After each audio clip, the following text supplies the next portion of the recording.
Bonjour à tous, ravi de vous retrouver pour ce nouveau numéro des Matins du Sénat, l'émission qui vous fait vivre les débats et les travaux des sénateurs. Ce matin, je vous propose de suivre un débat sur le pastoralisme et sur la protection de l'élevage de montagne. Les présidents de la Commission des affaires économiques et de la Commission du développement durable du Sénat ont déposé une proposition de résolution pour protéger les éleveurs de montagne. Ce débat résonne avec l'actualité puisqu'une ours femelle slovène vient d'être relâchée hier dans l'ouest des Pyrénées. Cette introduction met en colère une partie des éleveurs du Béarn car ils ont essayé depuis quelques jours de bloquer les routes et de perturber l'arrivée de cet ours. A noter qu'un deuxième ours femelle devrait arriver très prochainement. C'est Nicolas Hulot en mars dernier qui avait pris la décision de réintroduire 2 ours femelles pour préserver l'espèce puisqu'il ne reste que 2 mâles dans cette partie des Pyrénées. Et c'est François de Rugy, son successeur au ministère de la Transition écologique, qui a décidé de mettre en œuvre cette mesure immédiatement. Tout de suite, le débat du Sénat sur l'élevage de montagne. L'ordre du jour appelle l'examen de la proposition de résolution sur le pastoralisme présentée en application de l'article 34.1 de la Constitution par Mme Sophie Primas et plusieurs de ses collègues. Et dans la discussion générale, la parole est à Mme Patricia Morhet-Richaud pour le groupe Les Républicains, auteur de la proposition de résolution. Pour 10 minutes, chers collègues.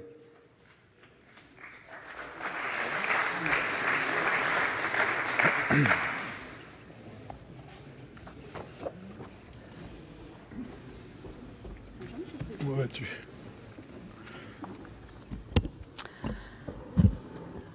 Monsieur le Président, Monsieur le Ministre, mes chers collègues, le pastoralisme est en danger. Croulant sous une avalanche de contraintes et exposé à une concurrence déloyale venue d'autres pays, l'élevage français pris globalement est en crise.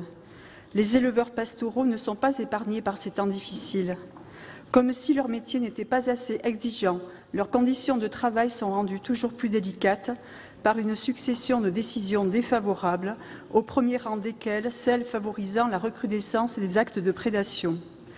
Les éleveurs pastoraux en ressentent dès lors un légitime sentiment d'abandon. Je crois que le Sénat entend leur détresse, et c'est pourquoi il veut leur envoyer un signal fort. Un signal fort dont témoigne l'inscription de ce débat sur le pastoralisme en ouverture des débats de la session ordinaire. Un signal fort, encore plus fort, par le fait que la proposition de résolution que nous avons à examiner, déposée par Sophie Primas, présidente de la Commission des affaires économiques, a été cosignée par plus de 100 sénateurs de la quasi-totalité des groupes politiques représentant tous les territoires.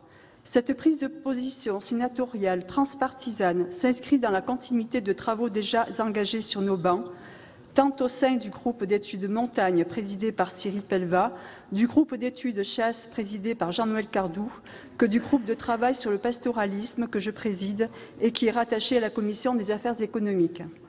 Ces travaux ont vocation à se poursuivre. C'est essentiel pour nos éleveurs. La proposition de résolution qui nous est soumise est en cela un coup d'envoi et non pas un coup de sifflet final. Elle vise à revenir à l'essentiel et résume avant tout une idée qui nous tient, je le crois, tous à cœur. Le pastoralisme est la vitrine de l'agriculture de demain. Et ses qualités sont très souvent tues. À titre d'exemple, dans la nuit du 24 au 25 septembre dernier, une vingtaine de brebis ont été tuées dans le massif du Dévoluy. Jean-Claude Michel, président du groupe pastoral, est à bout, il n'en peut plus. La pression est vraiment trop forte et surtout en ce mois de septembre. Imaginez 239 attaques dans les Hautes-Alpes depuis le début de l'année. En ce 275e jour de l'année, je vous laisse faire le calcul, 36 jours sans attaque, alors que mon département a connu un hiver particulièrement rigoureux. C'est pour rappeler cette vérité qu'il était nécessaire que le Sénat prenne officiellement position sur le pastoralisme en rappelant toute l'importance qu'il a pour nos territoires. Car le pastoralisme est d'abord une question géographique. La question pastorale concerne très majoritairement les territoires montagneux, tant les Alpes, les Pyrénées, le Massif central, les Vosges, le Jura, que les massifs corses. Mais elle se pose aussi pour des littoraux du nord de la baie d'Aussy, pour les côtes normandes du Cotentin ou le delta camarguais au sud. Elle concerne aussi l'estuaire de la Loire, les marais poitevins, ainsi que les prairies inondables de la Loire et de l'Adour. Elle s'invite même en zone périurbaine. Presque tous les territoires sont concernés et le pastoralisme joue, du reste, un rôle primordial dans l'aménagement de nos territoires. Il suffit de songer à la contribution des producteurs à l'activité touristique, par exemple par la conservation des pistes de ski en montagne. Le pastoralisme exerce également un rôle en matière de prévention des risques naturels. En montagne, par exemple, il permet de restreindre les risques d'avalanche, d'incendie ou de glissement de terrain.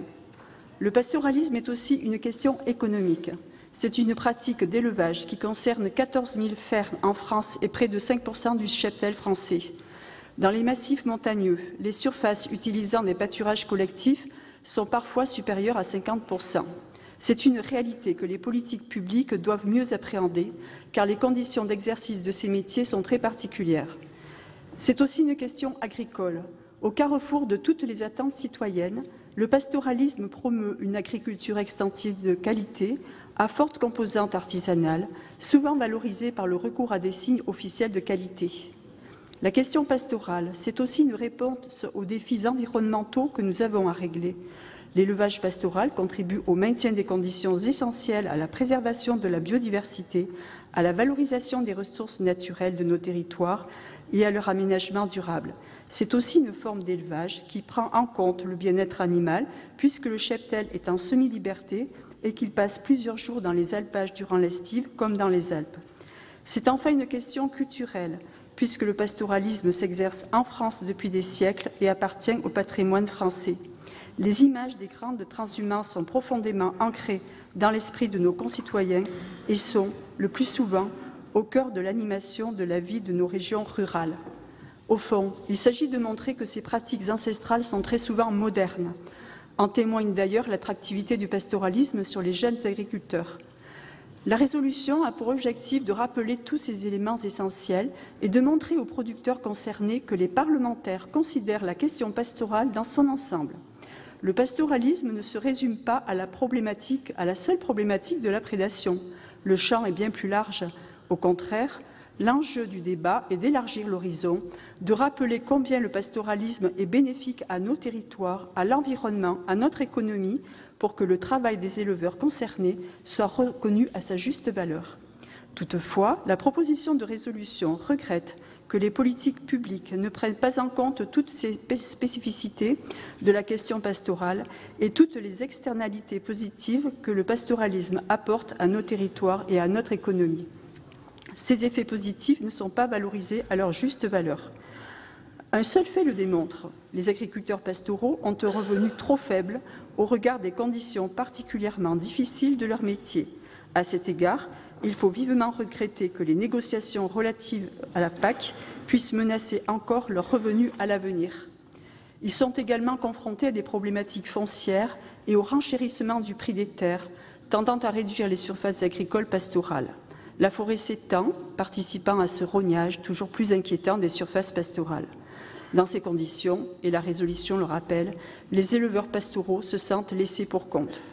C'est dans ce contexte déjà difficile que vient s'ajouter la problématique de la prédation. Pour les agriculteurs, la prédation a différentes formes, ours, loups, lynx, mais elle concerne de plus en plus de territoires, compte tenu de l'expansion des zones de présence des loups.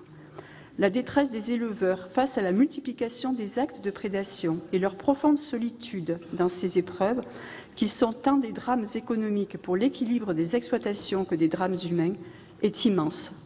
Toutefois, les mesures déployées par l'État, notamment par le plan national d'action loup, ne sont pas à la hauteur de cette détresse. Pour les élus locaux aussi, confrontés aux conflits d'usage, avec par exemple la problématique des chiens de protection qui attaquent les promeneurs, et notamment dans les zones touristiques, le long des chemins de grande randonnée. C'est fort de cette série de considérations que la résolution émet deux séries de propositions. D'une part, elle appelle à valoriser à leur juste valeur les externalités positives induites par le pastoralisme. C'est une position conforme, je le crois, à une conviction profonde du Sénat qu'il a exprimée à d'autres moments de manière unanime. Ce serait une grande avancée structurelle pour les agriculteurs concernés. Elle invite également, à plus court terme, à sanctuariser les moyens accordés à l'agriculture pastorale notamment dans les négociations en cours sur la PAC. Les éleveurs pastoraux ne sauraient être les grands oubliés du second pilier. D'autre part, elle invite à la rénovation urgente de la politique relative au retour des grands prédateurs sur nos territoires. Sur la problématique de l'ours, elle appelle à ce que toute réintroduction d'ours ne se décide pas unilatéralement dans un bureau parisien, mais soit bien précédée d'une étude d'impact exhaustive et d'une concertation préalable avec les éleveurs et les élus locaux. Sur les loups, elle appelle à suivre 3 axes de travail, reprenant en cela les travaux du groupe d'études montagne sur le loup réalisés il y a quelques mois. Premièrement, il faut améliorer la connaissance sur la situation actuelle en fiabilisant les données sur le nombre de loups à destination des élus locaux et en renforçant les connaissances scientifiques sur l'hybridation et le comportement des loups. Deuxièmement, il convient de réapprendre aux loups à se tenir à l'écart des hommes et des troupeaux par le recours à des méthodes alternatives complémentaires au tir de prélèvement. Troisièmement, la résolution précise que le système d'indemnisation des éleveurs est insuffisant aujourd'hui. Les paiements doivent être accélérés et mieux prendre en charge les chiens de protection. Le choix du gouvernement de conditionner les indemnisations à la mise en place de mesures de protection doit être questionné, tout comme doivent être mieux reconnus les troupeaux non protégeables. Pour conclure, il me semble que cette résolution permet d'envoyer un message fort à tous les agriculteurs pastoraux français. Elle témoigne du soutien qu'ils trouveront toujours chez les parlementaires représentant les territoires. Je vous remercie. Merci, chers collègues. Dans la suite de la discussion générale, la parole est à Monsieur Alain Marc pour le groupe Les Indépendants et pour 6 minutes.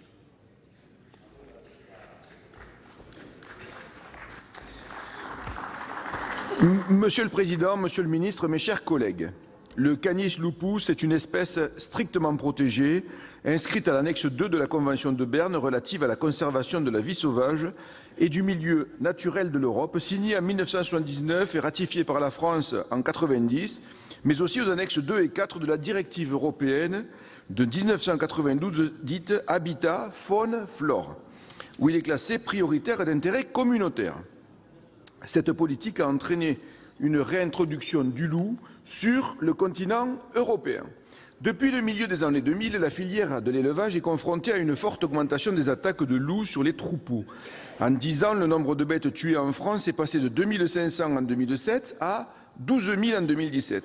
Le nombre d'exploitations ovines, par contre, est passé de 95 000 en 2010 à 70 000 en 2016. Les éleveurs d'ovins saisissent de plus en plus fréquemment les élus et les services de l'État de la multiplication des attaques et des prédations. Selon les professionnels, le préjudice s'élèverait à 26 millions d'euros. Le nombre de meutes de loups est difficile à estimer, mais paraît avoir augmenté de manière significative compte tenu des témoignages et de l'accroissement du nombre d'attaques. De même, le comportement du loup envers les humains est potentiellement modifié par son hybridation avec des chiens, fait insuffisamment pris en compte à l'heure actuelle. Cet accroissement d'attaque des troupeaux ne paraît pas maîtrisé et menace l'activité des bergers et éleveurs qui entretiennent avec passion des centaines de milliers d'hectares de biodiversité. Dans les zones de montagne, ils participent à la richesse écologique et économique des territoires. Je parle des éleveurs. Le pastoralisme et l'élevage extensif sont des piliers de la biodiversité et de la vie rurale qui sont les derniers remparts à la déprise, à l'embroussaillement et aux incendies ravageurs. En Aveyron, sur le Larzac et un petit peu sur les départements de la Lozère, du Gard et de l'Hérault, l'agropastoralisme s'est beaucoup développé, permettant d'assurer une biodiversité remarquable qui justifie que cette petite région soit classée à ce titre au patrimoine mondial de l'UNESCO. Des milliers de brebis entretiennent des centaines de milliers d'hectares de biodiversité. La présence du loup et les attaques répétées découragent nos éleveurs de sortir avec les animaux. Ainsi, si rien n'est fait, si aucune solution n'est trouvée, nos paysages vont s'embroussailler et mettre fin à cette biodiversité qui voit actuellement de nombreux touristes d'Europe du Nord venir au mois de mai et au mois de juin photographier nos orchidées et nos plantes rares. Aujourd'hui, les éleveurs demandent la révision de la Convention de Berne pour 2 raisons. D'une part, le loup n'est au vu des chiffres plus menacé en Europe, il serait 20 000 sur le continent. D'autre part, il semble que les loups hybrides soient à l'origine de la plupart des attaques de troupeaux. Or, la Convention de Berne ne distingue pas les vrais loups des hybrides. Partout, au sein de l'Union européenne, le bilan est le même. Nous étions à Bruxelles il y a de cela 2 ou 3 mois. La réintroduction du loup depuis le début des années 1990 a des conséquences dramatiques sur l'élevage et la ruralité. Nous ne pouvons plus l'ignorer, que ce soit en France, en Italie, en Espagne, en Allemagne, en Autriche, en Pologne ou en Roumanie. La position de l'Union européenne consiste à considérer que la cohabitation entre loup et élevage fonctionne convenablement, que les outils techniques sont efficaces, comme les portails électriques. Il ne resterait qu'à convaincre les éleveurs. Franchement, pour avoir été à Bruxelles, n'est-ce pas, c'était assez marrant de voir le commissaire européen à l'écologie s'étonner et être très ébranlé lorsque nous lui avons dit qu'avec les surfaces que nous avions, plusieurs centaines d'hectares, eh bien, on était largement incapable d'assurer la protection des animaux par rapport aux loups. Il n'en a jamais vu, d'ailleurs, je suis tout à fait d'accord avec vous, il n'a jamais vu trop de territoires ruraux. D'ailleurs, il a été très ébranlé sur le coup. On espère que sa position va justement un petit peu être modifiée dans les semaines et les mois qui viennent. C'est totalement méconnaître donc la réalité. Preuve en est, 90% des troupeaux attaqués sont protégés. Monsieur le ministre, mes chers collègues, la cohabitation heureuse, puisque c'est un terme qu'on emploie souvent, avec le loup, n'existe pas. C'est un mythe. Elle provoque le désarroi et se fait au prix d'un fort recul de l'élevage et d'une diminution de la biodiversité. La réglementation européenne relative au statut de protection des loups doit évoluer pour que le pastoralisme que nous défendons ne disparaisse pas au profit de l'élevage industriel hors sol, qui, lui, n'a rien à craindre des loups.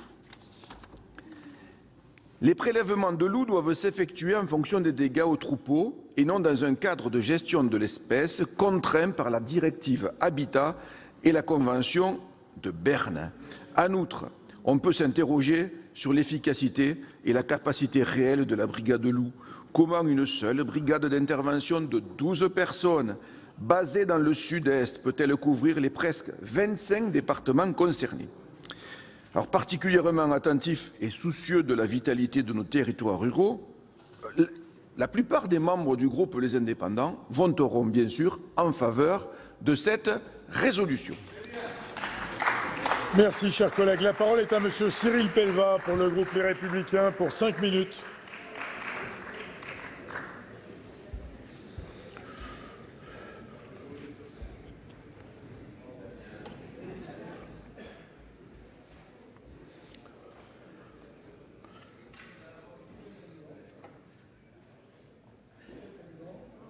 Chers collègues, l'actualité ne cesse de nous le rappeler, la vulnérabilité du monde pastoral.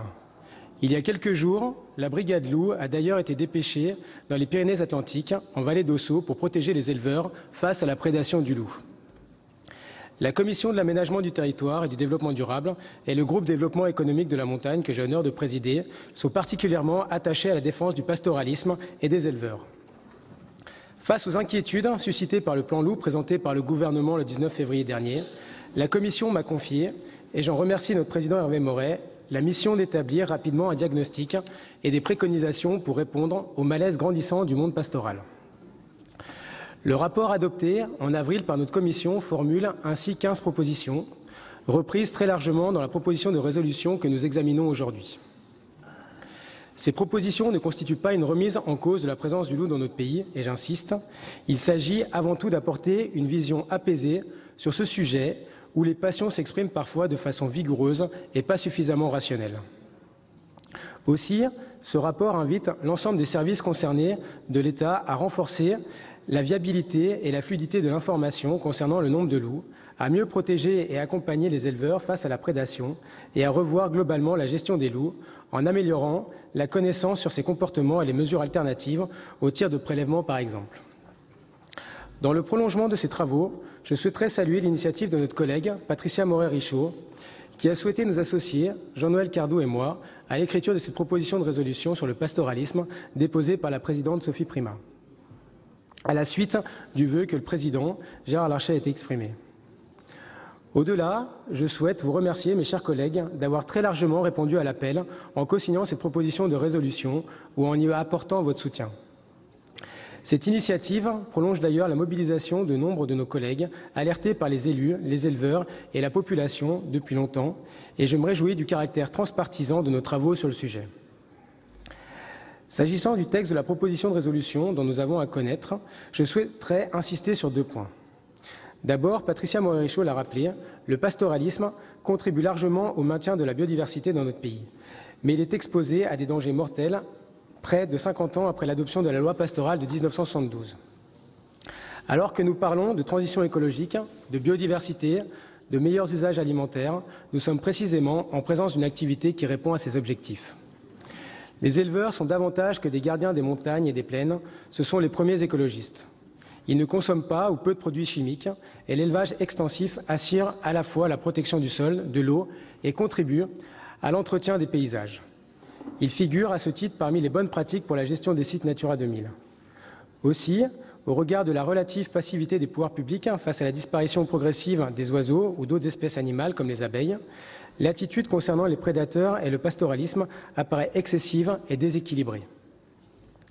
Second point, il est aujourd'hui clair que l'équilibre entre la protection des prédateurs, en particulier du loup, au titre de la Convention de Berne et du Code de l'environnement, et le maintien de l'agropastoralisme est défavorable aux éleveurs. Les chiffres sont éloquents, 11 000 victimes animales du loup en 2017, en augmentation de 60% depuis 2013, et une dépense publique consacrée à la prédation du loup qui est passée de 4 millions d'euros en 2006 à 26 millions d'euros en 2017, sans compter les moyens humains et le temps consacré à la gestion des dégâts causés par le loup. Nous assistons donc à la faillite du modèle de cohabitation entre le loup et l'élevage, tel qu'il est pensé depuis 20 ans en France. Qui plus est, nous sommes en train de perdre la bataille de la communication face à une pensée urbaine de la ruralité qui empêche d'apporter des solutions concrètes et pragmatiques. Monsieur le ministre, pour avoir rencontré à de nombreuses reprises les membres de votre cabinet, je sais que vous êtes attentif à ce sujet et nous serons à vos côtés et celui des éleveurs. Aussi, mes chers collègues, je vous invite à voter cette proposition de résolution pour envoyer un message clair à l'ensemble des acteurs directement concernés par l'avenir du pastoralisme. Les éleveurs et les territoires pastoraux ne peuvent attendre davantage. Je vous remercie. Merci. La parole est à Madame Noëlle Rossan pour le groupe La République En Marche pour 6 minutes.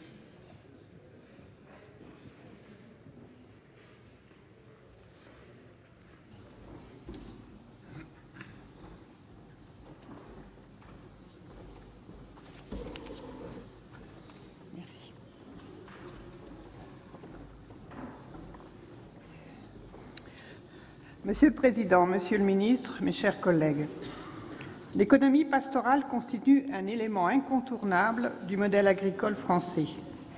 Le modèle d'élevage extensif appartient à notre patrimoine et il est de notre devoir, en tant que sénateurs et représentants des territoires, de se mobiliser afin de sauvegarder cette tradition culturelle ancestrale. Nous le savons, les gains générés par les milieux naturels par la pratique du pastoralisme sont considérables et bénéficient à toute la société.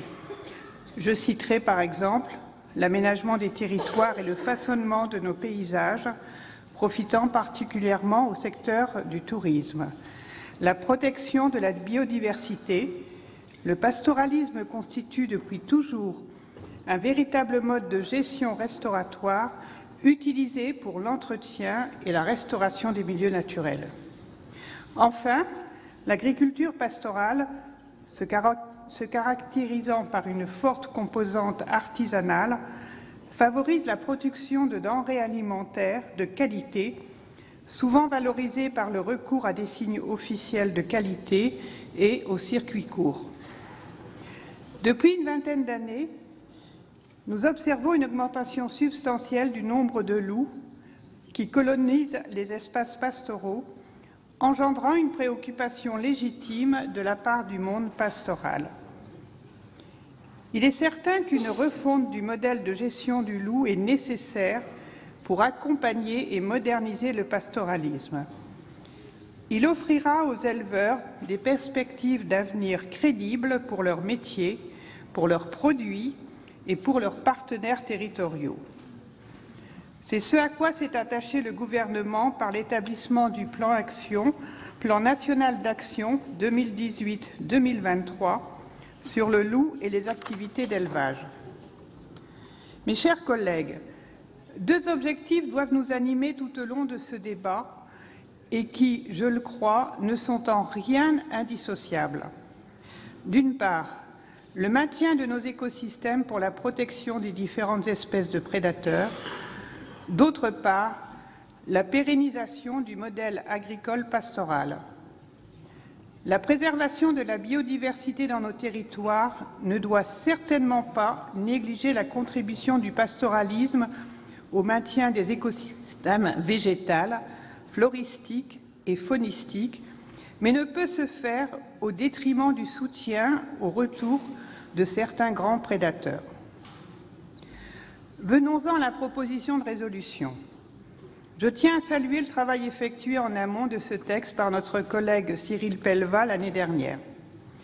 Toutefois, par cette proposition de résolution, vous tendez à opposer la refonte du dispositif de gestion du loup avec la défense des intérêts des éleveurs du monde pastoral. Pourtant, il me semble, mes chers collègues, que l'action du gouvernement propose des solutions visant à assurer la viabilité de l'espèce en France, tout en protégeant mieux les troupeaux et les éleveurs. Le plan ne constitue pas, comme j'ai pu le lire, une succession de mesures antipastorales.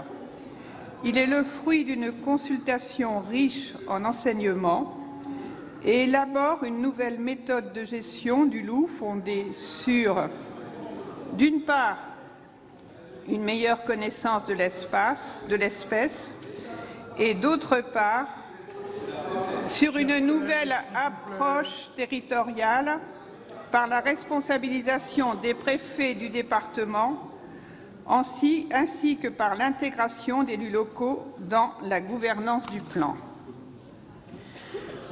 La menace que fait peser l'augmentation des effectifs des grands prédateurs sur le milieu pastoral a pleinement été prise en compte par le gouvernement. De nouvelles mesures significatives sont mises en œuvre pour la protection des troupeaux face aux attaques et pour mieux aider les éleveurs à se défendre. Par exemple, un meilleur financement des bergers pour le gardiennage, la mise en place d'un réseau structuré de chiens de protection pour sécuriser leur utilisation et renforcer leur efficacité, un encadrement plus efficace des modalités de gestion des tirs d'effarouchement, de défense et de prélèvement. De la même manière, le plan prévoit de soutenir l'élevage et le pastoralisme dans les zones de présence du loup pour une meilleure aide à l'emploi, un soutien conséquent aux filières de produits agricoles de qualité et par de réelles mesures d'amélioration des conditions de vie des bergers. Ce plan national d'action adopte le principe d'une gestion adaptée aux impacts sur l'élevage et aux réalités du territoire. Les effets des mesures mises en œuvre seront pris en compte afin de réaliser des actions pertinentes sur le terrain. Par ailleurs, certains d'entre vous ont manifesté leur inquiétude concernant la tournure des négociations en cours de la politique agricole commune. Mes chers collègues, faisons confiance au ministre de l'Agriculture pour défendre les intérêts de nos éleveurs.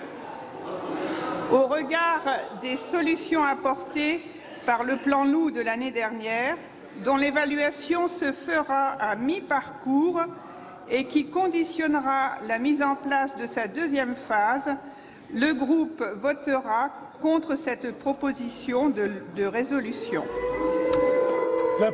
Bon, écoutez, on a bien compris, merci.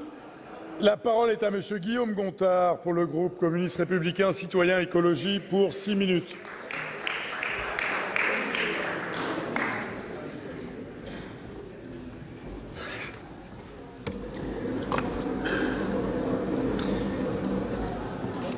Merci Monsieur le Président, Monsieur le Ministre, Madame la Présidente du groupe de travail. La proposition de résolution que nous examinons est une initiative bienvenue, tant le pastoralisme doit faire face à des difficultés grandissantes. Ce mode d'élevage respectueux des animaux prévient des risques naturels, protège les écosystèmes et accompagne les autres activités humaines. Il est tout simplement indispensable à la vie de nos montagnes. Nous devons tout faire pour le préserver. Malheureusement, sa situation se dégrade de manière structurelle, et cela pour plusieurs raisons. La rudesse du métier, une crise des vocations, les difficultés économiques du monde agricole et, comme ça a été rappelé, la concurrence déloyale à travers les traités de libre-échange. La raréfaction du foncier, une forte dépendance aux fragiles subventions européennes, le réchauffement climatique et la sécheresse. Le retour des grands prédateurs, particulièrement le loup, est venu noircir ce tableau déjà alarmant. La détresse et le sentiment d'impuissance des éleveurs grandissent et il nous faut y répondre impérativement. Mais comme tente de le faire cette proposition de résolution, comme tente de le faire également le plan national d'action pour le loup et les activités d'élevage, c'est de manière globale qu'il faut appréhender le problème. Aussi, nous partageons les constats, les considérants et la plupart des invitations au gouvernement que formule cette PPR en particulier. La nécessité de sanctuariser les zones de pâturage de type garrigue ou maquis dans le périmètre des aides PAC. La nécessité d'améliorer la connaissance scientifique de l'éthologie du loup pour proposer des modes de protection des troupeaux mieux adaptés. Monsieur le ministre, le plan loup porte les germes d'une véritable politique pastorale que nous appelons de nos vœux. Le gouvernement doit maintenant s'engager sur des moyens financiers suffisants pour développer les brigades loups, recruter des aides-bergers, accompagner le dressage des chiens de protection, indemniser promptement et justement les éleveurs, les accompagner après le traumatisme d'une attaque, conduire les recherches nécessaires sur le prédateur. À ce jour, les moyens annoncés nous semblent insuffisants. Je m'inscris d'ailleurs en faux contre le discours trop souvent entendu, notamment sur les bancs de la majorité sénatoriale, même si absent de ce texte, selon lequel le loup coûterait trop cher. C'est trop vite oublier qu'entre la moitié et les 3/4 des 26 millions du plan national d'action sur le loup et les activités d'élevage est directement attribué aux activités d'élevage, justement, comme l'embauche notamment d'aides-bergers. On ne peut pas dans le même temps dénoncer des moyens insuffisants et refuser à l'État de trop dépenser. À titre de comparaison, on rappellera que les seules indemnisations des agriculteurs victimes des sangliers s'élèvent à environ 50 millions d'euros par an. L'heure est pourtant grave et appelle une mobilisation générale pour la préservation du pastoralisme et de la biodiversité. Pour cette raison, nous voterons en faveur de cette proposition de résolution que nous avons pu amender quelque peu. Nous voterons favorablement avec une réserve importante. Si une réflexion à l'échelle européenne est indispensable, l'invitation à réviser le niveau de protection des grands prédateurs au niveau européen et international n'est pas acceptable et ne peut représenter une solution viable. Entendons-nous bien. Nous comprenons tout à fait la nécessité d'abattre un animal pour protéger un troupeau et prenons la pleine mesure de la nécessaire régulation à mettre en place.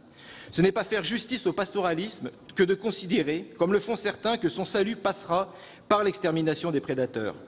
C'est un miroir aux alouettes, un message facile que l'on propose aux éleveurs. Un tel combat international mobiliserait une énergie et un temps considérables sans aucune garantie de réussite.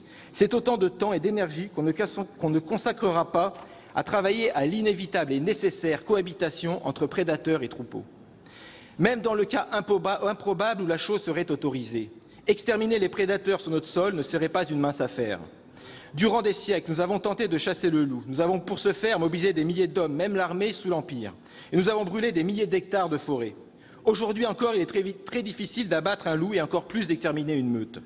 Le directeur de l'ONCFS me confiait récemment qu'aux 37 prédateurs prélevés en 2017 correspondaient 1240 autorisations de tir délivrées par le préfet. De la même manière, nous le savons, il n'est pas beaucoup plus simple de contenir la surpopulation de sangliers, pourtant animal non protégé qui ravage nos cultures. Comme nos voisins européens, accompagnons la cohabitation. L'enjeu consiste à la fois à mieux protéger les troupeaux et à mieux accompagner les éleveurs avant et après les attaques. Il est également indispensable de développer des modes de protection alternatifs et tester de nouvelles techniques d'effarouchement, telles que les tirs non létaux ou le piégeage. Dans les territoires à la recherche de réponses concrètes, des initiatives se mettent en place. Je pense par exemple au projet d'expérimentation du parc naturel du Vercors, que je vous invite d'ailleurs, Monsieur le Ministre, à soutenir. Après plusieurs mois de concertation avec tous les acteurs concernés, éleveurs, associations environnementales, élus, service de l'État, le parc a adopté à l'unanimité, le 19 septembre dernier, un plan d'action visant à mieux protéger les troupeaux, soutenir l'activité pastorale et touristique et permettre une cohabitation la plus raisonnable possible avec le loup. C'est le projet le plus équilibré, le plus efficace et le plus honnête à proposer à nos éleveurs. C'est le moyen le plus sûr pour sortir des postures, en agissant sans attendre pour préserver le pastoralisme. Cette PPR formulant de nombreuses propositions dans ce sens, nous la voterons en dépit de nos réserves. Il est important de sortir de l'affrontement stérile sur le loup ou l'ours et de parler d'une seule voix pour défendre le pastoralisme et la biodiversité. Merci. Merci, chers collègues. La parole est à monsieur Alain Durand pour le groupe socialiste et républicain pour 5 minutes.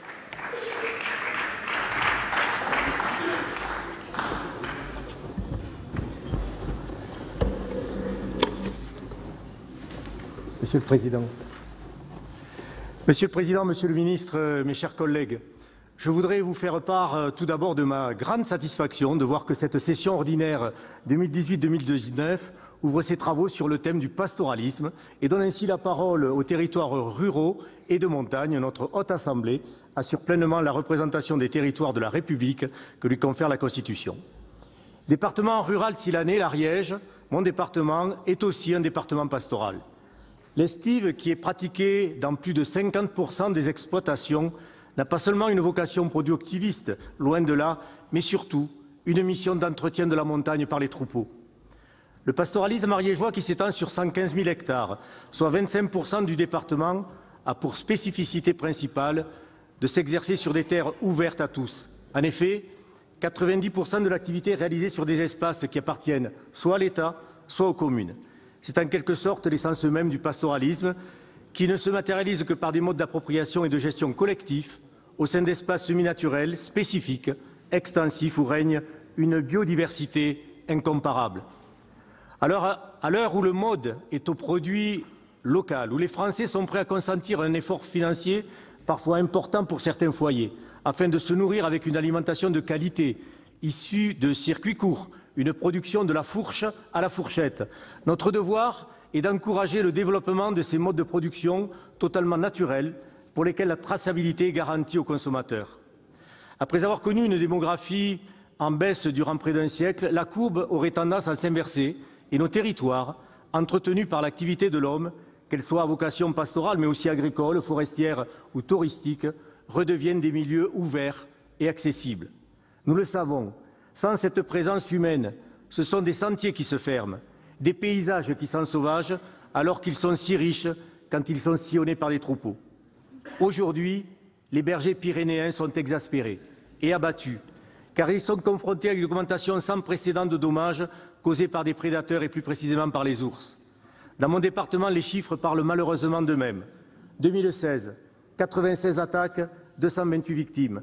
2017, 166 attaques, 500 victimes. Au 31 août de cette année, déjà 232 attaques, soit 30% de plus par rapport à l'année précédente, et déjà 372 victimes, et tous les troupeaux ne sont pas encore descendus dans les vallées. Alors qu'une nouvelle réintroduction d'ours slovènes est annoncée pour les semaines à venir, sans aucune concertation préalable, un travail commun et préalable avec l'État est fondamental, Monsieur le Ministre.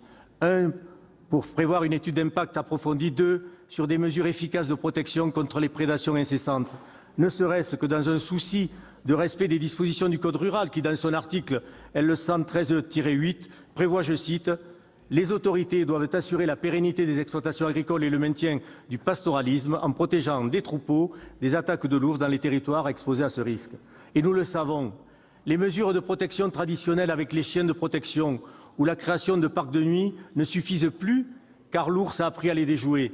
Il faut trouver d'autres mesures d'accompagnement afin de mieux protéger les biens des éleveurs, leurs troupeaux, mais aussi les maires, les élus qui pourraient avoir leur responsabilité pénale engagée en cas d'attaque mortelle dans leur commune. La présence humaine n'est plus un problème pour lui. Il est urgent de travailler sur d'autres hypothèses qui ont été envisagées mais qui n'ont pas encore été exploitées. L'INRA, le CNRS ont réfléchi au concept de la réciprocité avec le loup, mais pas encore avec l'ours. Il s'agit de faire comprendre à un animal qui attaque un troupeau qu'il court un risque par son comportement. Aujourd'hui, la pratique de l'estive est menacée dans les Pyrénées. 1, par une population ursine qui ne cesse d'augmenter. 2, par l'évolution de ce comportement de l'ours. 3, par sa concentration sur certaines estives qui est devenue insupportable. Si nous ne réagissons pas, nous prenons le risque de voir une profession entièrement découragée et nous risquons de mettre à mal non pas l'agriculture industrielle, mais l'agriculture de qualité, cette agriculture paysanne qui se nourrit du pastoralisme dont j'ai essayé de rappeler ici tous les précieux services économiques, environnementaux, culturels qu'il nous rend. Cessons d'avoir une approche romantique de l'ours pour se tourner vers une approche pragmatique. Nos montagnes doivent rester le théâtre d'une biodiversité que nous appelons tous de nos vœux, mais une montagne vivante, avec des hommes et des femmes qui habitent et y travaillent au quotidien, des montagnes aussi profitables à ceux qui y séjournent quelques jours par an et qui m'ont inondé de SMS avant que je monte à cette tribune. Pour toutes ces raisons, mon groupe soutient dans sa grande majorité cette proposition de résolution sur le pastoralisme pour éviter demain, Monsieur le ministre, que nous soyons obligés de réintroduire des bergers dans nos montagnes. Je vous remercie. Merci. La parole est à Madame Maryse Carrère pour le groupe RDSE. Pour 3 minutes, chers collègues.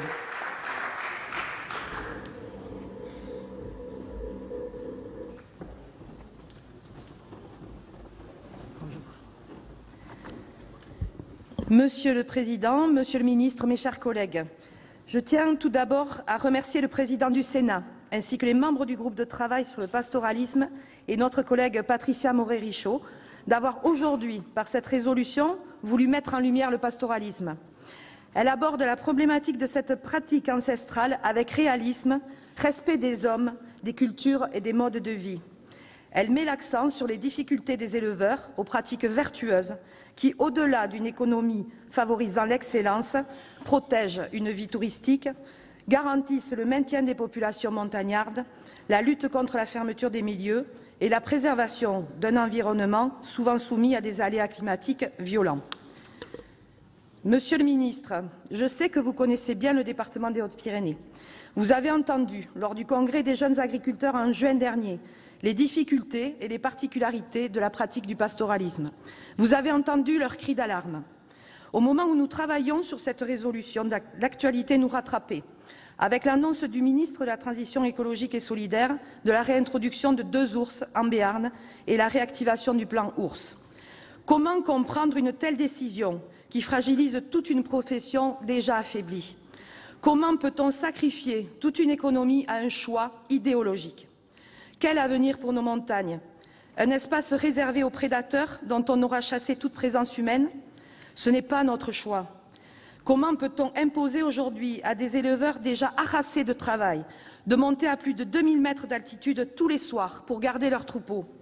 Comment peut-on aujourd'hui leur rajouter des contraintes et de la peur? Depuis les premières réintroductions d'ours dans les Pyrénées, force est de constater qu'aucune des mesures d'accompagnement mises en place n'a fonctionné. Il y a aujourd'hui une réelle incompatibilité entre la présence de grands prédateurs et celle des troupeaux. Va-t-on persister dans ces erreurs? Va-t-on enfin écouter la voix unanime des parlementaires de ces territoires? Allez-vous aujourd'hui entendre cette résolution de la Haute Assemblée qui se dresse pour préserver les territoires? J'ai eu l'occasion de dire au ministre de Rugy que par ces mesures, il expose le pastoralisme à une mort certaine. Face à cette situation, nous ne pouvons nous résigner. Cette résolution est un cri d'alarme, une alerte de nombreux élus de montagne qui s'inquiètent face au désarroi de leurs éleveurs.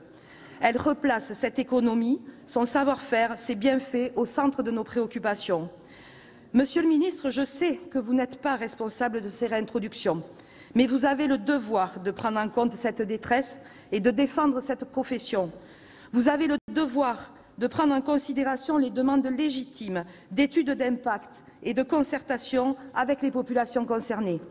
Je ne peux que vous encourager à relayer cette résolution pour laquelle, vous l'aurez compris, le groupe RDSE, dans sa grande majorité, votera favorablement. Merci. Merci, chers collègues. La parole est à Madame Denise Saint-Pé pour l'Union centriste. C'est pour 4 minutes.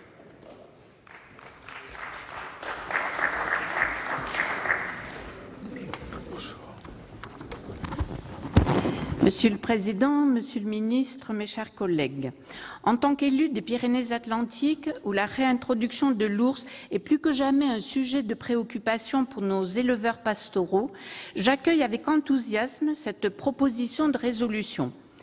Bien qu'elle n'ait pas d'effet contraignant, elle permet d'acter la prise en compte par le Sénat de la désespérance du monde pastoral et permettra, je l'espère, de donner de l'écho à son message. J'ai eu l'occasion de le dire au ministre de l'écologie dans cet hémicycle et au nouveau ministre sur le terrain. En période de concertation, la cohabitation entre les grands prédateurs et le pastoralisme suscite des inquiétudes légitimes pour les acteurs économiques de nos montagnes. Il est vrai que les consultations menées donnent le sentiment que la concertation n'était qu'un déroulé en bonne et due forme et obligatoire de la procédure administrative, mais qu'au fond, la décision était déjà prise. Tout ceci ne peut générer que de la défiance. Entre sentiment d'incompréhension ou d'abandon, le monde pastoral vit cette période comme un ajout supplémentaire de difficultés à un métier déjà difficile et exposé à une avalanche de contraintes, impact du changement climatique, compétition internationale, crise des vocations, poids des normes, recrudescence des actes de prédation, la liste est longue et incomplète. Nos débats passés sur le projet de loi agriculture et alimentation ou les récentes discussions à Vienne sur la PAC ont mis en évidence l'impérieuse nécessité de s'acheminer vers une agriculture plus qualitative que quantitative. Ces éleveurs qui perpétuent cette tradition culturelle et élaborent des produits de haute qualité, artisanaux et qui permettent des externalités positives, n'ont-ils pas toute leur place dans cette vision de l'agriculture ? Je partage bien entendu tous les constats et les objectifs soulevés par cette résolution, mais je voudrais insister sur un point particulier. Il me semble qu'il faut aller encore plus loin que la refonte du système d'indemnisation des éleveurs, qui ne constitue qu'un seul des volets du traitement de cette problématique. Développer l'attractivité du métier d'éleveur me semble un moyen de redonner du sens et de la dimension. Nous ne voulons pas de territoires sanctuarisés, mais des territoires vivants dans lesquels l'homme a toute sa place. Pour cela, l'économie de montagne doit être préservée et encouragée. L'État doit savoir accompagner de manière spécifique les territoires dans lesquels il a décidé de réintroduire l'ours ou le loup. Je pense par exemple au suivi GPS de ces grands prédateurs.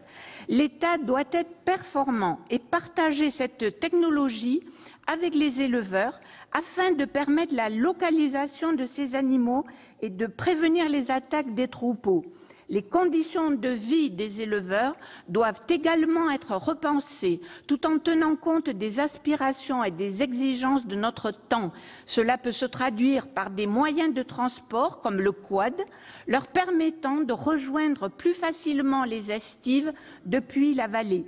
En conclusion, mes chers collègues, au gré des réintroductions d'ours et de loups dans nos territoires, j'encourage le gouvernement à préserver le pastoralisme et apporter des réponses pragmatiques et respectueuses des hommes et des femmes qui vivent et qui travaillent dans les zones impactées. Je vous remercie. Merci, chers collègues. La parole est à Madame Dominique Estrosi Sassone pour le groupe Les Républicains pour 5 minutes.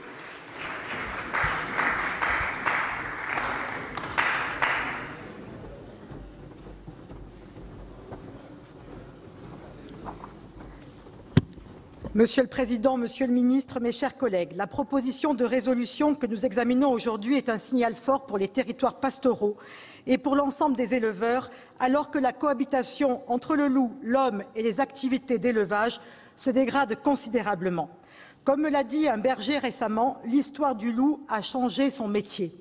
Dans les Alpes-Maritimes, où l'élevage ovin est réalisé en estive presque toute l'année, c'est la survie du pastoralisme qui est engagée, sachant que mon département détient le record du nombre d'attaques, près de 3 000 en 2016. Les troupeaux représentaient jusqu'à 10 000 bêtes il y a 25 ans, mais l'effectif actuel est tombé à 30 000, avec en parallèle l'expansion continue du prédateur dans tout l'arc alpin depuis 1992. Avec mes collègues du groupe Les Républicains, nous pensons, comme les bergers, que le chiffre officiel de 430 loups sur le territoire national s'avère très en deçà de la réalité, a fortiori lorsque l'on compare le nombre de 12 000 ovins attaqués en 2017 contre seulement 2 500 en 2007 et que l'on sait à quel point il est difficile de procéder à un recensement. Et non pas, comme l'a dit notre collègue Monsieur Gontard, nous ne voulons pas l'éradication du loup, mais nous souhaitons arriver à une plus grande régulation de la population loup. Dans ce contexte, la déception vis-à-vis du plan loup fut à la hauteur des espoirs fondés par le président de la République qui, un mois plus tôt, lors de ses vœux aux agriculteurs, avait annoncé vouloir remettre l'éleveur au milieu de la montagne pour que le plan loup soit fait et pensé dans les territoires où on le décline. Cette volonté était partagée par l'ensemble des éleveurs, par les organisations agricoles et les élus des départements concernés qui pensaient que le gouvernement avait enfin compris que seules des décisions pragmatiques, courageuses et ambitieuses répondraient aux attentes accumulées en 28 ans. Mais après cette occasion manquée, les éleveurs ont la sensation que leur voix ne compte pas, que l'État ne saisit pas l'ampleur du préjudice qu'ils subissent. Un préjudice matériel d'une part, car si le système d'indemnisation actuel fonctionne, vouloir désormais le conditionner à certains équipements de protection est voué à l'échec, alors même que sont refusés les permis de construire pour des bergeries en dur et que les chiens patous sont eux aussi massacrés par les loups. Un préjudice moral ensuite qui est bien sûr loin d'être anecdotique. Les éleveurs les plus pessimistes pensent qu'il est déjà trop tard pour agir. Pourtant, un moyen simple serait de multiplier le nombre de brigades loups localement, afin d'en faire un véritable outil au service des collectivités qui relèvent les plus forts taux d'attaque. À ce sujet, les interrogations sur la pérennité de la brigade loup dans le temps et l'initiative par les collectivités locales d'en créer restent d'actualité, puisque si vous m'aviez confirmé, Monsieur le ministre, la pérennisation des emplois, l'ancien ministre de la Transition écologique et solidaire avait fait naître un doute en précisant que cette formation, qui représente un engagement financier conséquent, ne pourra être étendue à toutes les régions où le loup est implanté.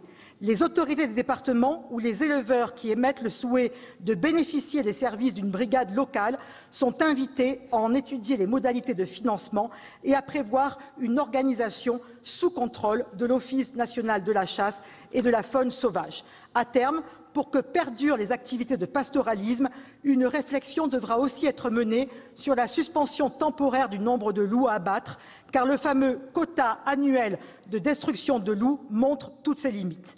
D'une part, l'estimation administrative en amont ne répond pas aux besoins. Ce fut le cas en 2017, au point que Nicolas Hulot avait dû augmenter en urgence le quota d'abattage compte tenu de la menace de prédation. Et d'autre part, la méthode des tirs isolés de prélèvement semble fixer une limite à ne pas dépasser sans répondre à un objectif de préservation du pastoralisme.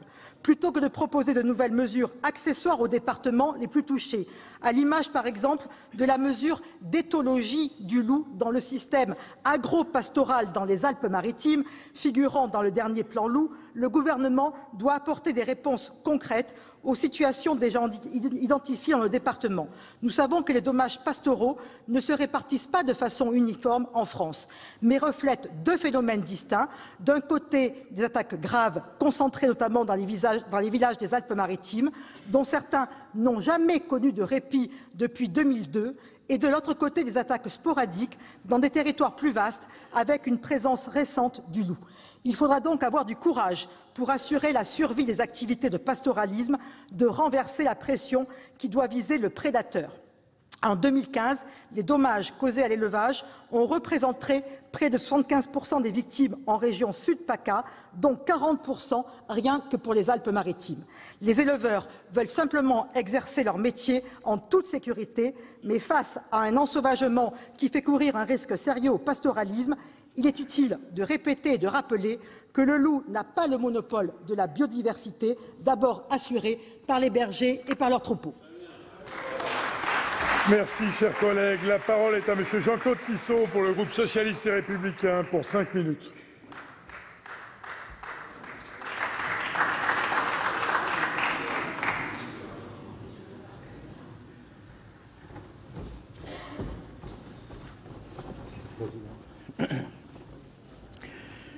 Monsieur le Président, Monsieur le Ministre, Madame la Présidente de ce groupe de travail, chers collègues, Alors j'aurais pu m'exprimer en fin technicien, puisque le pastoralisme, je connais très bien, puisque le métier de berger a été le mien pendant plus de 20 ans. Alors je n'ai pas voulu le faire technique, et parce que d'autres collègues vous l'avez fait, et même bien. J'ai voulu faire mon intervention plutôt de manière générale et assez rapide. Depuis un siècle, la société a beaucoup évolué et le pastoralisme s'est considérablement transformé. Aujourd'hui, ce système fait partie intégrante du développement rural et assure ainsi une multifonctionnalité qui n'est plus à remettre en cause. C'est une source d'emplois diversifiés, permanents ou saisonniers, qui renforce un ancrage territorial, vecteur de lien social. Ce système est reconnu pour favoriser des pratiques d'élevage qui permettent de maintenir des paysages ouverts et accueillants, favorables à la biodiversité. Le pastoralisme est reconnu également parmi les systèmes productifs les mieux-disants en termes de multiperformance écosystémique et de développement durable parmi toutes les autres productions agricoles. Face au changement global et irréversible du climat, et selon l'UICN, l'Union internationale pour la conservation de la nature, les pelouses d'altitude sont un des écosystèmes français stockant le plus de carbone. Les prairies permanentes gérées de manière extensive présentent en général un bilan global beaucoup plus intéressant que les surfaces cultivées, puisqu'elles constituent des puits nets en termes de captage de CO2. De même, la contribution du pastoralisme à la limitation du risque d'incendie et d'avalanche n'est plus à démontrer. L'inscription au patrimoine mondial de l'UNESCO, et un des collègues en a parlé tout à l'heure, des paysages culturels de l'agropastoralisme des Causses et des Cévennes démontre la valeur universelle du pastoralisme. La proposition de résolution que nous examinons aujourd'hui souligne largement ses points forts, mais aussi les difficultés rencontrées par le pastoralisme et ses acteurs. L'un des enjeux forts auxquels nous devons répondre est celui du revenu des agriculteurs, structurellement inférieur à la moyenne de la profession. C'est pourquoi il est primordial de prendre en compte et de soutenir les dynamiques collectives, les MAE, mesures agro-environnementales, et les systèmes herbagers pastoraux, avec un système de plafonnement adapté, en privilégiant, par exemple, l'emploi. Il est également beaucoup question dans cette proposition de résolution de la difficile, et tout le monde en a parlé, la difficile cohabitation entre le loup, l'ours et le berger, le pastoralisme. Et ce constat n'est pas issu d'une idéologie. Il n'y a pas d'un côté des défenseurs des animaux et de l'autre des agriculteurs peu soucieux de leur environnement. Les bergers sont aussi préoccupés par le bien-être de leurs animaux. Ils ne nous parlent pas que de rendement, mais aussi de ces moutons voués au grand air, mais malheureusement que l'on doit quelquefois enfermer pour leur propre protection. Et de ces brebis qui, et croyez-moi, j'ai vécu l'expérience, qui, la peur permanente due aux prédateurs, entraîne des avortements, entre autres. Caricaturer le débat ne peut en aucun cas permettre d'y apporter les bonnes réponses. Au contraire, il nous faut favoriser les temps de concertation, les diagnostics, les équipements, qui permettront de concilier activité pastorale et autres activités. Les attentes sont grandes, les enjeux sont importants. Il était espéré que cette résolution pourra servir de base à un renforcement de la politique nationale de soutien au pastoralisme et à une meilleure prise en compte dans le cadre de la future PAC. Et je m'associe aux propos de mon collègue Alain Durand concernant la position de mon groupe pour le vote de cette résolution. Je vous remercie. Merci. La parole est à Monsieur Jean-Yves Roux pour le groupe RDSE pour 4 minutes.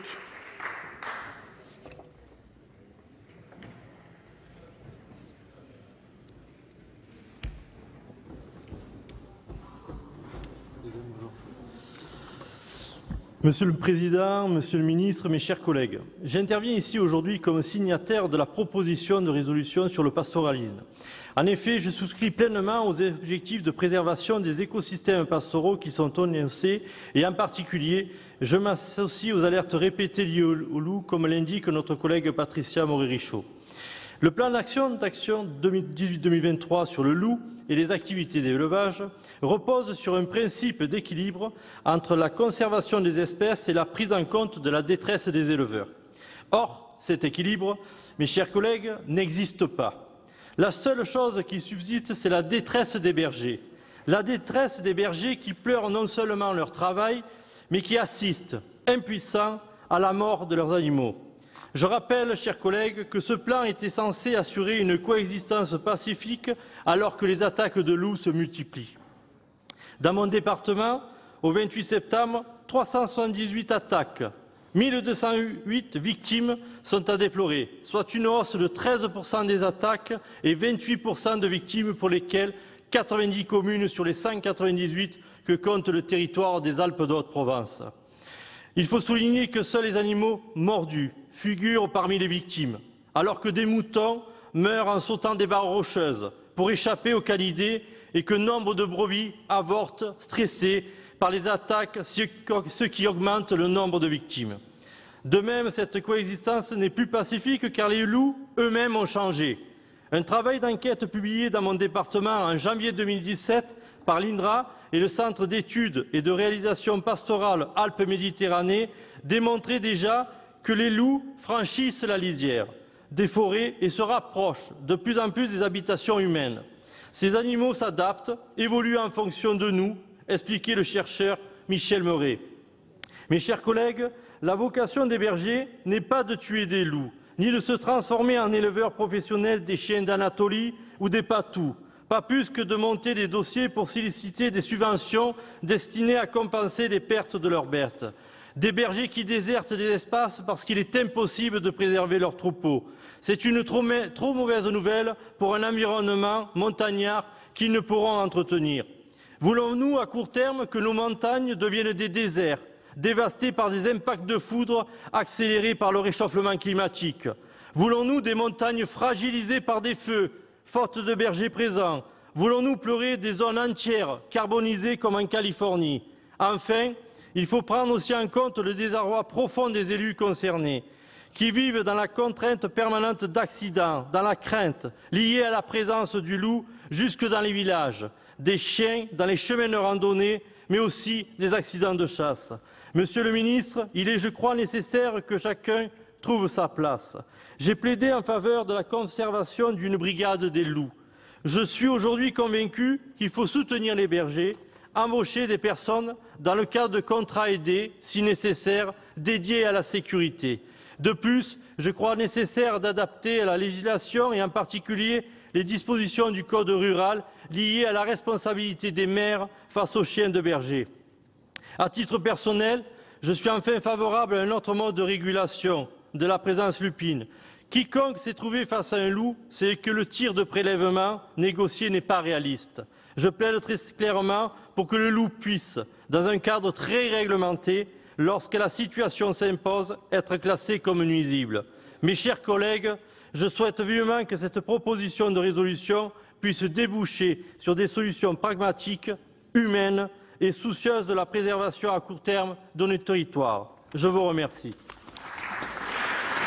Merci. La parole est à monsieur Loïc Hervé pour le groupe Union centriste pour 4 minutes.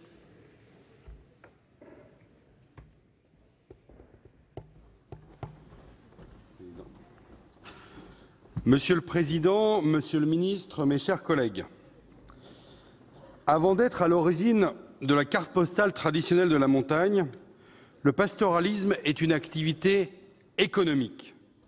Il représente une agriculture vertueuse, pratiquée par des femmes et des hommes passionnés, des gardiens vigilants de l'équilibre entre la nature, entre l'homme et l'animal, et ce, depuis des siècles. Je remercie les présidents Sophie Primas et Hervé Maurey, ainsi que nos collègues Patricia Morhet-Richaud, Jean-Noël Cardoux et Cyril Pellevat, d'avoir élaboré la présente proposition de résolution qui vise à alerter sur les menaces qui pèsent aujourd'hui sur le pastoralisme et qui traduit le soutien de notre Haute Assemblée sur cette question importante. En effet, il s'agit de préserver au travers de produits reconnus un maillon de la chaîne agroalimentaire dont les atouts touristiques et écologiques sont incontestables. L'entretien régulier de vastes étendues d'alpage par des troupeaux est indispensable à la lutte contre l'enfrichement comme à la protection contre les risques naturels. Aussi, l'intérêt de cette pratique est de valoriser des ressources difficilement valorisables par l'homme et de prendre comme support à la production de produits laitiers et artisanaux des espaces non cultivables. Le pastoralisme est en cela un élément majeur de la protection et de la gestion des espaces naturels. Partout, les espaces pastoraux sont reconnus parmi ceux à plus forte biodiversité. en étant au cœur de nos parcs naturels, de nos réserves naturelles et espaces protégés. Il constitue un enjeu de biodiversité majeur pour les écosystèmes.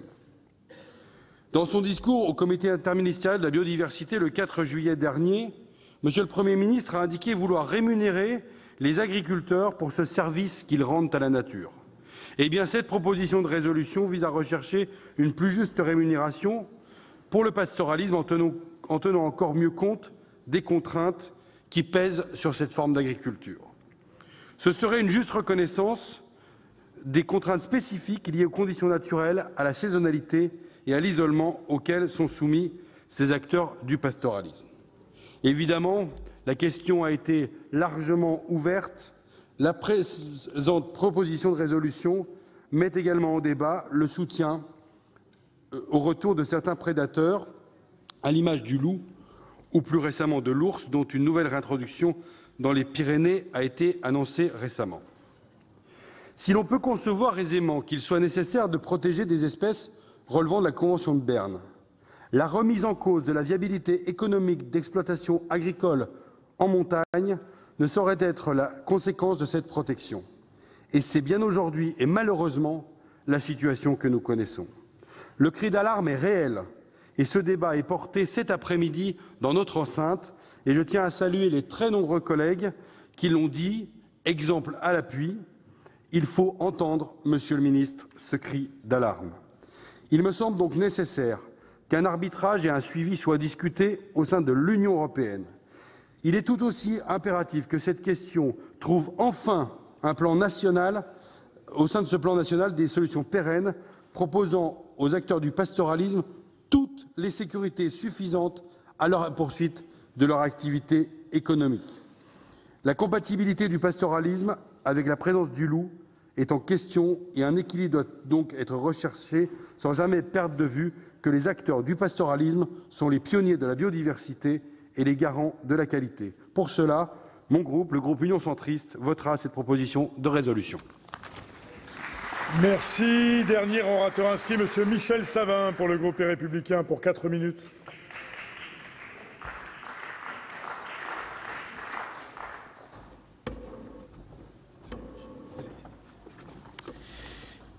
Monsieur le Président, Monsieur le Ministre, chers collègues, je souhaite en premier lieu remercier l'ensemble de nos collègues pour leur travail complet et ambitieux sur le pastoralisme. Pour ma part, je vais axer mon intervention sur l'exaspération et la détresse des éleveurs du département de l'Isère, qui sont, comme d'autres éleveurs français, confrontés depuis de nombreuses années aux attaques de plus en plus nombreuses du loup et pour lesquels les réponses qui leur sont apportées ne sont pas satisfaisantes. Monsieur le ministre, il est certain que parler de loups, d'ours, de prédateurs et de pastoralisme au sein de notre hémicycle parisien peut faire sourire. Je me souviens encore du mépris d'un ancien ministre de l'Agriculture lors d'une séance de questions d'actualité au gouvernement. Les agriculteurs n'ont pas oublié. Nous savons par avance que nombre d'observateurs se questionneront sur l'utilité de notre démarche. Pour certains d'entre eux, le problème de l'articulation entre pastoralisme et prédateurs se résume à 1 ou 2 brebis tuées par an. Pourquoi donc débattre d'un tel sujet? Mais non, ceci est bien loin de la vérité. Il est plus que jamais nécessaire et urgent de le rappeler et de porter ici, au cœur de notre représentation nationale au Parlement, le cri de désespoir des éleveurs qui, chaque jour, pratiquent leur activité la boule au ventre. Oui, la défense du pastoralisme est d'une importance majeure. Depuis des siècles, ces pratiques sont présentes en France, elles façonnent le territoire et le protègent. Cependant, cette activité est aujourd'hui en danger. Avec plus de 12 000 attaques de loups par an, dont 40% se déroulent désormais en plein jour et parfois à proximité des habitations, les bergers, mais les élus locaux également, ne peuvent plus faire face. Avec un taux de croissance annuelle de près de 20%, près de 500 loups adultes seraient présents en France. Face à ces chiffres, les montants d'indemnisation plus que jamais nécessaires explosent à désormais plus de 20 millions d'euros annuels. Dans le même temps, les inquiétudes sont toujours plus nombreuses sur le terrain. Avec le développement des activités des sports et de loisirs en montagne, nous constatons des incidents qui risquent de s'accroître entre les randonneurs et les chiens de protection qui sont en pression continue par la présence du loup.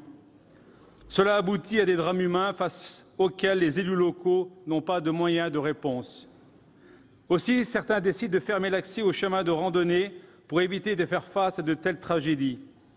Et l'activité économique du pastoralisme étant elle-même menacée, de nombreux éleveurs décident de stopper leur activité. Cette situation démontre finalement trois choses. Le loup gagne la bataille géographique en avançant sur les terres. Le loup gagne la bataille économique car la détresse des éleveurs est telle qu'ils sont nombreux à vouloir arrêter leur activité. Et le loup est en train de gagner la bataille politique face à l'absence de propositions des pouvoirs publics.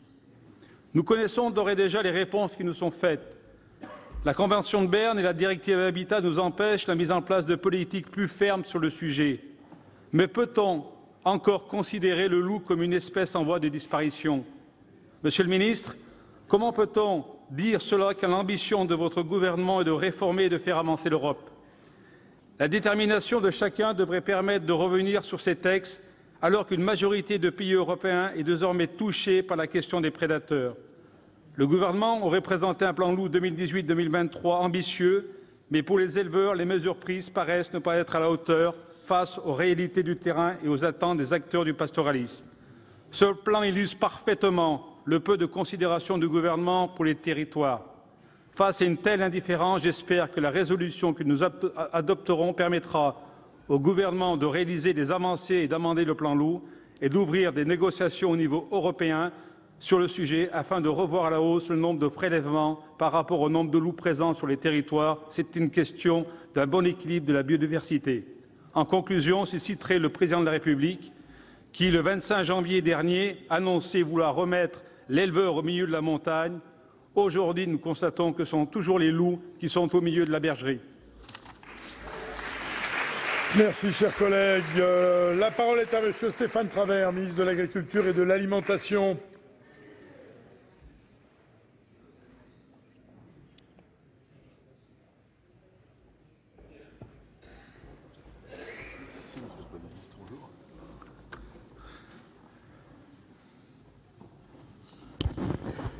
Monsieur le Président, Madame la Présidente du groupe de travail, Madame la sénatrice Morhet-Richaud, Mesdames les sénatrices, Messieurs les sénateurs, tout d'abord, permettez-moi de vous remercier pour l'engagement de chacune et de chacun et pour la qualité des travaux que vous avez menés ensemble au sein de la mission d'information dont vous étiez le rapporteur, Monsieur Pellevat, et relative à la gestion des loups sur le territoire français et au pastoralisme. Je veux ici le dire sans ambages. Je veux saluer votre volonté de prolonger ces réflexions tout au long de la session parlementaire dans un groupe de travail consacré au pastoralisme et qui sera piloté par Madame Morhet-Richaud. Vos nombreuses auditions d'élus locaux, d'éleveurs et la diversité des acteurs impliqués nous fournissent ici une matière bien précieuse pour pouvoir continuer à travailler. Et je n'ignore rien des difficultés des éleveurs du fait de la prédation, principalement en raison de la présence du loup. Et vous avez été un certain nombre à le rappeler, aujourd'hui les chiffres parlent d'eux-mêmes. On estime, en sortie d'hiver 2017-2018, à 430 le nombre de loups présents sur le territoire national, dans plus de 74 zones de présence permanente, dont 57 comprennent des meutes. Son aire géographique d'implantation s'étend et la prédation fait près de 12 000 victimes, majoritairement des victimes ovines. Les éleveurs ont mis en place des mesures de protection avec un financement de plus de 23 millions d'euros du ministère de l'Agriculture et de l'Alimentation et du FEADER, l'indemnisation étant assurée par le ministère de la Transition écologique et solidaire pour 3,5 millions d'euros par an. Bien sûr, ces montants ne couvrent qu'une partie des dépenses nécessaires à la cohabitation du loup et de l'élevage sur ces espaces d'agropastoralisme. La détresse et l'angoisse des éleveurs sont réelles et compréhensibles, et je veux particulièrement leur dire que l'État et que je suis à leur côté.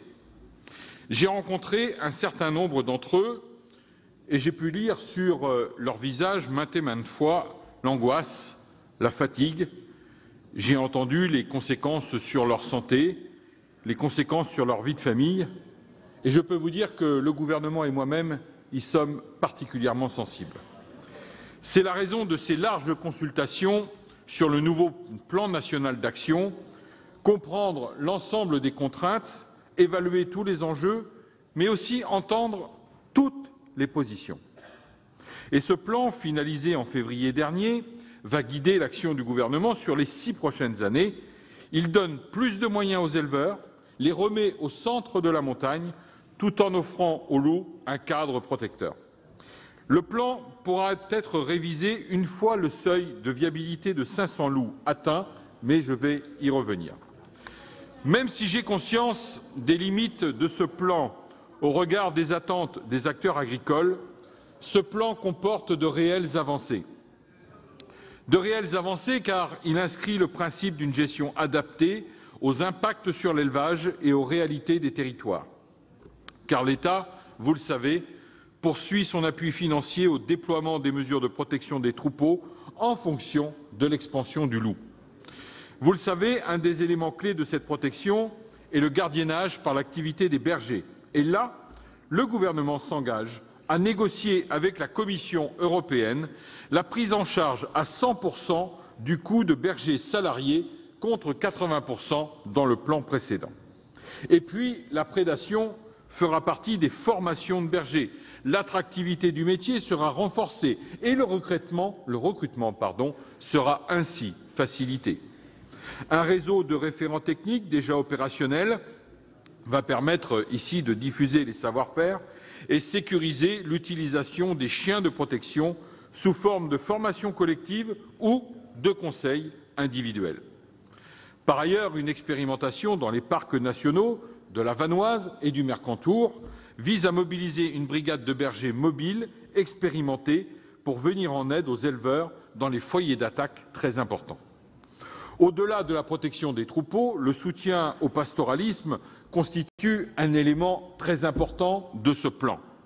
Des plans de soutien à l'économie de montagne sur le modèle pyrénéen vont voir le jour sous la houlette des préfets coordonnateurs du massif des Alpes et du massif central. La conditionnalité de l'indemnisation des dommages, c'est-à-dire l'obligation pour un éleveur souhaitant être indemnisé d'avoir au préalable mis en place des moyens de protection, suscite, je le sais, un certain nombre d'incompréhensions. Et cette obligation, résultant de l'application des lignes directrices agricoles européennes, vise à assurer la sécurité juridique et financière du dispositif d'indemnisation. Mais nous sommes conscients des contraintes qu'il impose et le gouvernement veillera à un déploiement progressif de ce principe. Par exemple, il ne concernera ni les nouvelles zones de présence du loup, ni la première attaque. Des dérogations seront possibles sur les fronts de colonisation où la mise en œuvre des mesures de protection est difficile, ainsi que pour les troupeaux considérés comme non protégeables. Une concertation avec les représentants de la filière va définir des critères pertinents. Il n'y a rien de techno là-dedans, ce sont des mesures simples et rapides à mettre en œuvre. J'ajoute que la révision de ce régime d'indemnisation des dommages liés à la prédation intègre également une revalorisation des barèmes et la prise en compte des pertes indirectes, la baisse de lactation, le stress des animaux par exemple. Ces modalités, qui doivent être encore validées par la Commission, doivent aujourd'hui pouvoir rassurer un certain nombre d'éleveurs. Mais il faut agir également sur la maîtrise du développement de la population de loups. Cette année, la destruction de 10% de la population de loups, soit 43 animaux, a été autorisée. Ce taux pourra être porté à 12% en cas de nécessité. De plus, pour protéger les troupeaux toute l'année, la nouvelle réglementation donne le droit aux éleveurs de continuer à pratiquer des tirs de défense au-delà du plafond annuel de loups pouvant être tués. Le plan prévoit également une libéralisation des modes de tir, notamment du tir de défense simple avec une arme à canon rayé et un accès plus rapide au tir de défense renforcé. La possibilité de tir d'effarouchement sans autorisation administrative est également accordée. Le renforcement des pouvoirs des préfets pour une gestion adaptative et de proximité améliorera l'efficacité du dispositif. Pour le suivi des populations de loups, il est indispensable de se fonder sur des données solides et des méthodes de collecte rigoureuses. Ce travail est mené par l'Office national de la chasse, seul organisme en mesure de délivrer des informations fiables. Les données sur les constats de dommages sont disponibles sur la base de données Géoloup.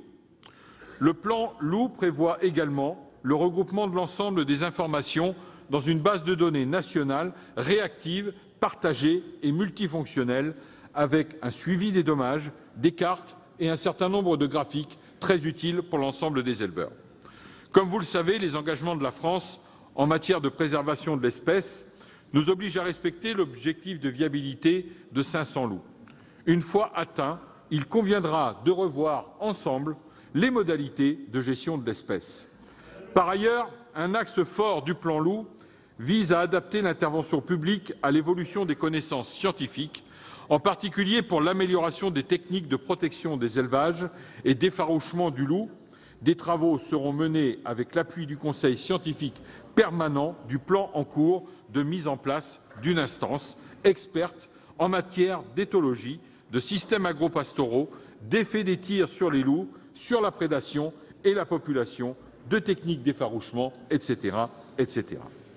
Enfin, une étude prospective pluridisciplinaire sur le pastoralisme à l'horizon 2035 est lancée afin de mieux mesurer la capacité du pastoralisme à se maintenir sur nos territoires, voire à se développer en présence du loup.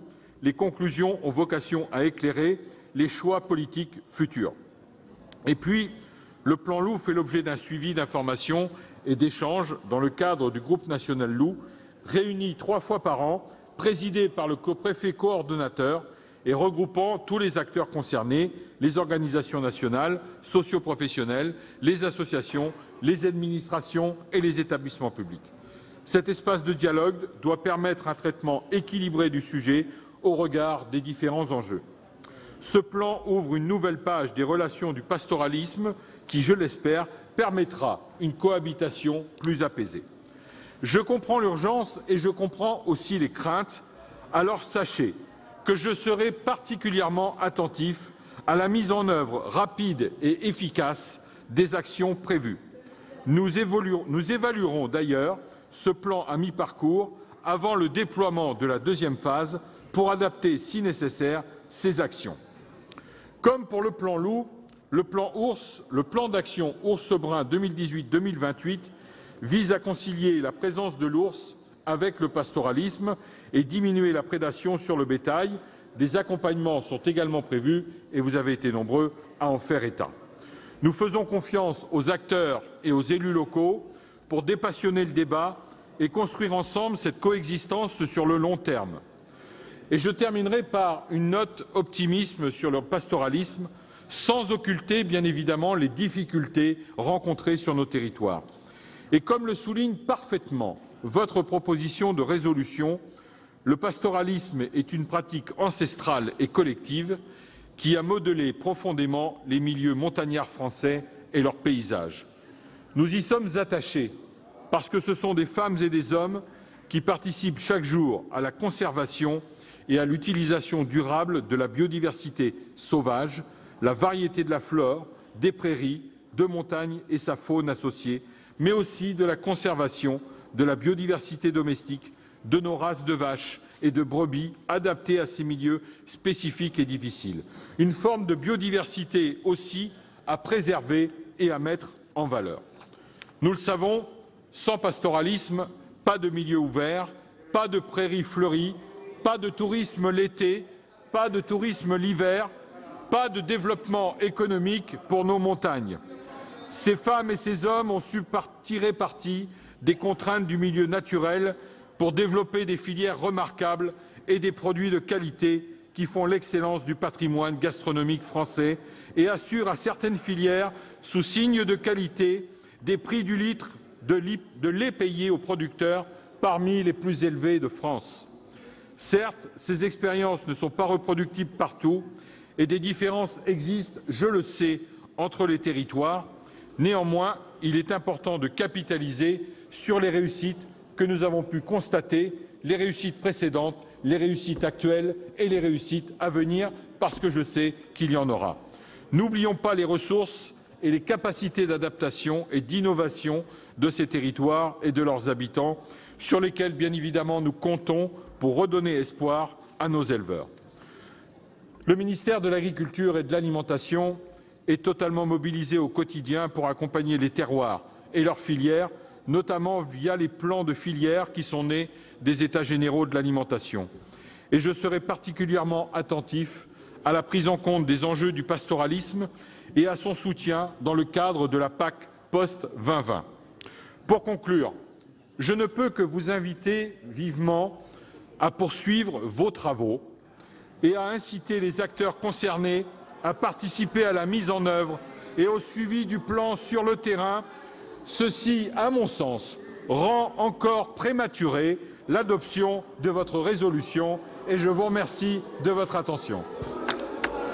Et voilà, les sénateurs ont adopté cette proposition de résolution pour défendre le pastoralisme et l'élevage de montagne.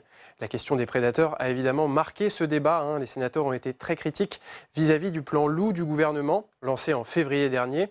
Ce plan prévoit d'augmenter la population des loups tout en fixant des quotas d'animaux à abattre, environ 10% de la population totale. Pour les sénateurs, abattre des loups n'est pas forcément efficace pour diminuer les attaques de troupeaux. Certains estiment qu'il faudrait capturer des loups puis les relâcher pour habituer l'espèce à la prédation de l'homme. Autre prédateur qui pose problème aux éleveurs, l'ours. Et pas plus tard qu'hier, un ours femelle slovène a été introduit dans le Béarn. Un deuxième ours devrait être lâché prochainement pour préserver la lignée. Vous pouvez voir et revoir nos émissions sur notre site internet publicsena.fr. Bonne journée et bon week-end sur les chaînes parlementaires.